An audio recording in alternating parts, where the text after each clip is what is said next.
Hi, I'm Owen Smith, and I'm a comedian. If there's one thing I've learned in over 20 years of doing stand-up, is that comics never throw away their old notebooks. Oh, yeah, the big notebooks. 96. So I got a few of my comedian friends to bust out their old notebooks, journals, and tapes. Women want 1962 courting, but haven't counted in inflation. Sure, it's not their greatest material. That's funny. That's how fucking stupid I am. I thought that was a punchline. Which is exactly why I got them to perform it on stage. I don't give a fuck if they laugh. This is Notebooks. Show me where you keep I'm gonna show you my stash. So if I get robbed, You know it's me. I know it's you. Oh, So get in there. Get in there. So this is the closet because I can't have it everywhere. So I have my little stash of notebooks right here. Food stamps, going shopping with mom. Pulling out food stamps is like pulling out a gun. I don't know what I was thinking when I wrote.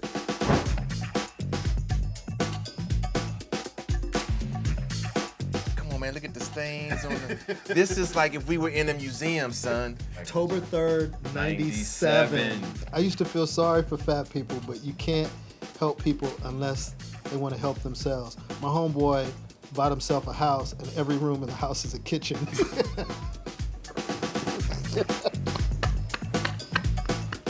Put your hands together for the one and only Mr. Ruben Paul.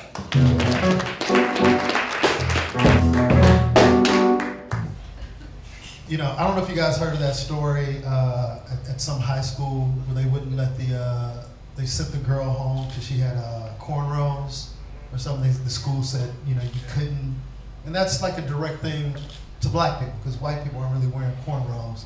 If you are, stop it. Stop it. When did you first know you were going to do comedy? Like, what touched you? What made you go, I'm doing that? I think the moment was watching Eddie Murphy Delirious. Okay, same for me. Like, my parents were really religious, and they were from Haiti, so they never even understood what comedy was, and I don't even know how we got HBO, to be honest with you. I think I talked them into it.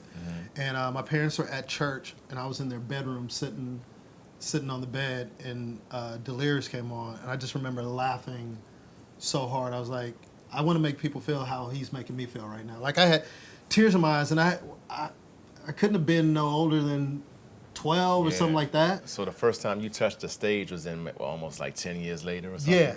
Yeah, 10 to 12 years later. And where were you? Where was the first spot? Birdland West, which was like the Apollo of the West Coast. Wow. D.L. Hughley used to be the host. Snoop Dogg, it was in Long Beach. Snoop Dogg and everybody, like this was before Snoop Dogg was famous. And that place was packed. Ricky Harris, rest in peace. Yeah. All these guys were there, and I was at the barbershop. You know comedian Jeff Brown? Yes, of course, yeah. So Jeff was like, man, you should do comedy. And I was kind of putting it off or whatever. And he's the one that told me about Birdland. I was like, what is it like? Because I didn't even know black comedy existed. Wow. And he was like, dude, it's packed every night. And then my barber was like, you ain't never been to Birdland? But they were all older than me. Like, that was their spot that they used to go. So I think when I turned 21, I was like, I want to go watch. I said, what nights is it on? It was like Tuesday night. Dude, I showed up to Birdland West. It was in downtown Long Beach. And I remember going up these stairs.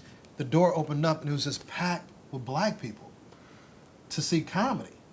So I went and sat down. I didn't know what to expect because the only comedians I'd ever seen that were black were Richard Pryor, Eddie Murphy, and Bill Cosby. So I didn't know that there were other black people doing comedy. Like, that just never popped in my head. We weren't on TV doing comedy. Yeah. So I walk in there, man, and D.L. Hughley was on stage, and I had never, like, I mean, the gut laughs out. Like, it was a combination of being overwhelmed and excited, and actually this dude is hilarious, and why isn't he on TV? Like, it was this new world. It's like finding out something for the first time, like it was a secret. Oh, have you ever went to a funeral when you know the nigga is going to hell? Oh, this is one of my first jokes. 1994. White people have funerals for their pets. I cried when my dog died right in the middle of the street where we left him. I went to a zoo in Compton. I saw a skinny elephant, a slow cheetah, a calm baboon, and a crying hyena. What? What am I talking about? You know, I have a lot of white friends, and I think it's cool. I always tell me how great it is to be fucking white. It's like, dude, like something happens, like, damn, dude, this sucks to be black. I'm like, you don't have to remind me of that shit. So being black is, you know, this is how I equate being black. What I wrote here. It said being black is like playing your favorite video game, but always being on your last man. You never know when it's gonna end. So after that night, after the first time you saw that, you said I got to do this. When I went back to Birdland to do comedy, the lady who ran the comedy, I'll never forget her name was Donna Chavou. Of course it was. And my barber at the time, Tracy Prince, shout out Tracy Prince, he knew Donna Chavou. He called her, got me a 3-minute spot. Wow.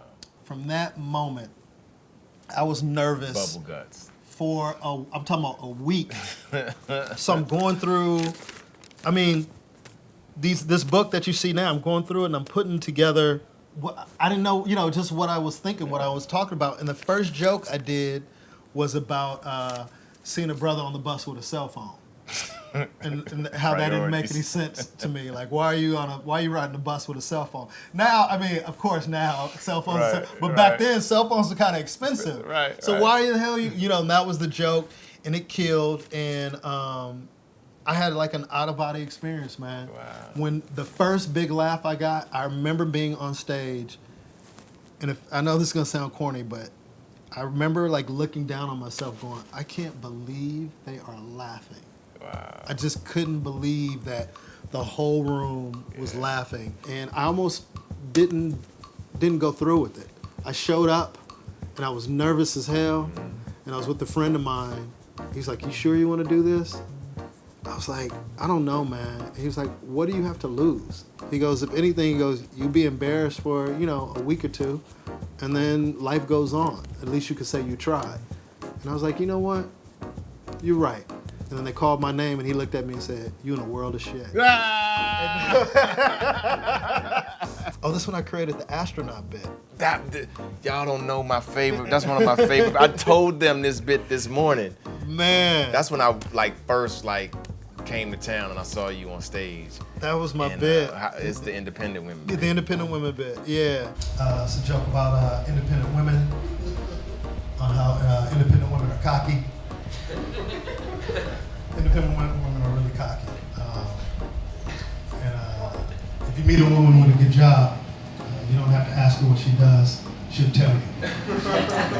And she don't want there to be any confusion whatsoever. She'll let you know right off the top, I pay my own bills. What the hell are you gonna do for me? Look at your teeth, you ain't even got benefits. Get your ass away from me. I just bought a house and a new Mercedes. What do you do? Bitch, I'm an astronaut. I'll be going to the moon and shit. Can you beat that, huh? Yeah, don't try to call me either. I'll be out of range. Give a damn about your Benz. I got a shuttle. We'll get some rims put on it next week, too. I wish I was an astronaut. You can never top no shit like that. Imagine somebody be bragging, yeah, I'm a doctor, I'm a lawyer, I'm a stockbroker. Astronaut? What? If I was an astronaut, everybody in here would know. Because I walk into the club with my suit on.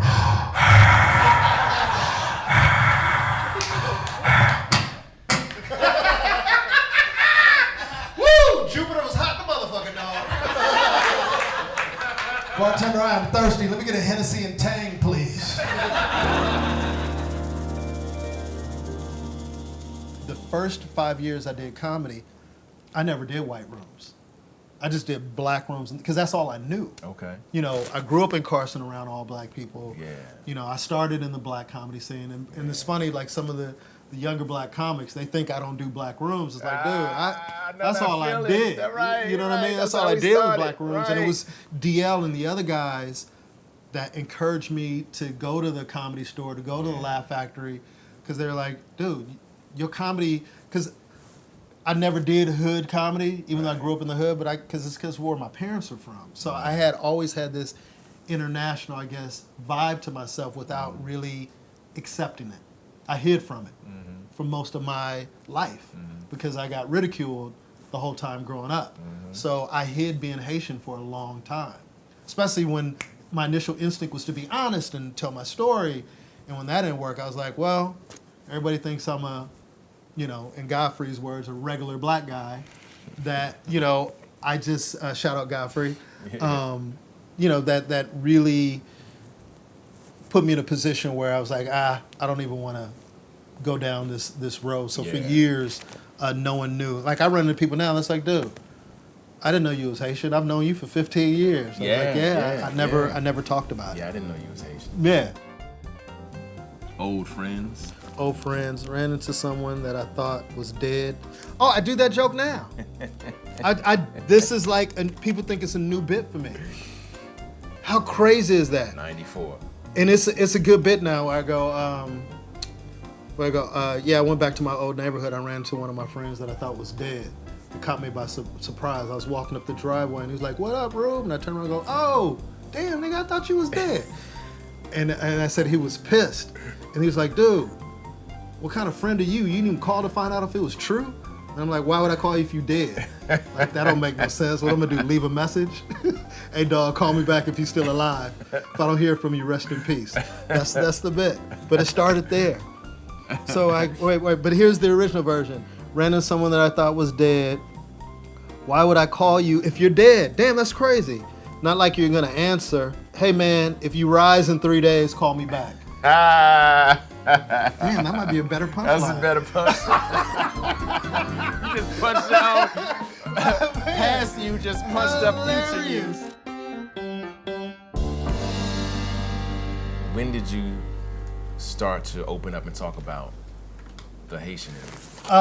How many years have you been doing it? Because I say you always have to evolve to who you are. It's like a weird thing. It is. It is. You have this instinct, you want to do it, but then when you're standing in front of people who don't look like you or don't seem to have a shared experience, you try to. It's a survival instinct. So your material tries to, cater to what you think they would like, but it's pulling you further from yourself, and then you eventually. One day I was at the Laugh Factory. I get off stage. Russell Peters was in the audience, and other comics had said, "You need to talk about being Haitian, you need to talk about being Haitian." But I was like, And then me and Russell kind of met, and long story short, I had no idea who he was. I had no idea who's this big international guy. And just in a random conversation, he was like, "So where are you from?" And then he found out, he was like, "You Haitian?" He was like, "How come you don't talk about that on stage?" He's like, "Dude, you better talk about that." And he took me to Toronto. And then on the way to Montreal, he goes, "We're doing the next night in Montreal." I was like, "Cool." He's like, "There's a lot of Haitians in Montreal." I said, "Really?" He goes, "You gotta at least acknowledge that you're Haitian." I was nervous. I was like, "I don't know, man." He was like, just acknowledge it, dude. He said, "Trust me." He's like, "There's gonna be Haitians at that show." So I went on stage and just said something about being Haitian, and the crowd kind of went crazy. But I didn't have any, you throw a premise out and then it works. You're like, okay, I ain't got nothing else. I just kind of wanted to tell y'all that. And then I just saw how they reacted after the show when we did the meet and greet. People were coming up to me like, "Are you really Haitian?" And I didn't want to be a stereotypical Haitian. And the thing that struck me was, from talking to everybody, they couldn't believe that I didn't grow up around other Haitians. The whole time. Yeah, and they were like, and I was like, "Oh, that's my angle. I didn't grow up around Haitians." So that automatically makes me different, because most Haitians stay in their communities. That's why they go to Miami. That's why they go to Boston. That's why they go to New York. That's why they go to Montreal. Yeah. California is not on the Underground Railroad from Haiti. You know what I mean? It's like, that's not the stop. So in the last 4 or 5 years, it's me taking ownership of who I am and being proud. Because I was embarrassed, man. I never wanted my parents to answer the phone. Wow. My father spoke broken English. So it was always this constant, just wanting to fit in. Yeah. And that, to me, even though I felt like I was a good comic for a while, I feel now the honesty in my comedy has freed me and has made me a better comic. I love doing comedy, but one thing that's frustrating is I have a lot of rich friends. there's nothing worse than having rich friends because it shows you how broke you really are. You know, they always invite you to do stuff they know you can't afford to do. You know, like go out and eat. Should have got a bigger laugh than that on that one. It's crazy to do something like this because it was really eye-opening to see how stupid I was. How much I've grown. I remember when I used to get my butt whooped, I used to hate them delayed ass whoopings. I'm gonna get you when I come home. Your whole day is shot. It's like when your father go, I'm gonna whoop your ass when you get home. Right. I snuck out to a party and my father was DJing the party.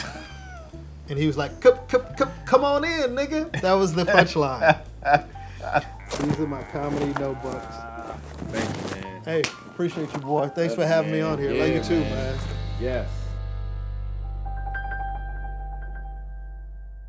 Thank you for watching. Say please subscribe. Please hit subscribe Hit the notification bell. and notification bell. That's right. And watch some more videos in this box right here. Want some more video and some box is right over here. My man. There it is. Thanks, guys.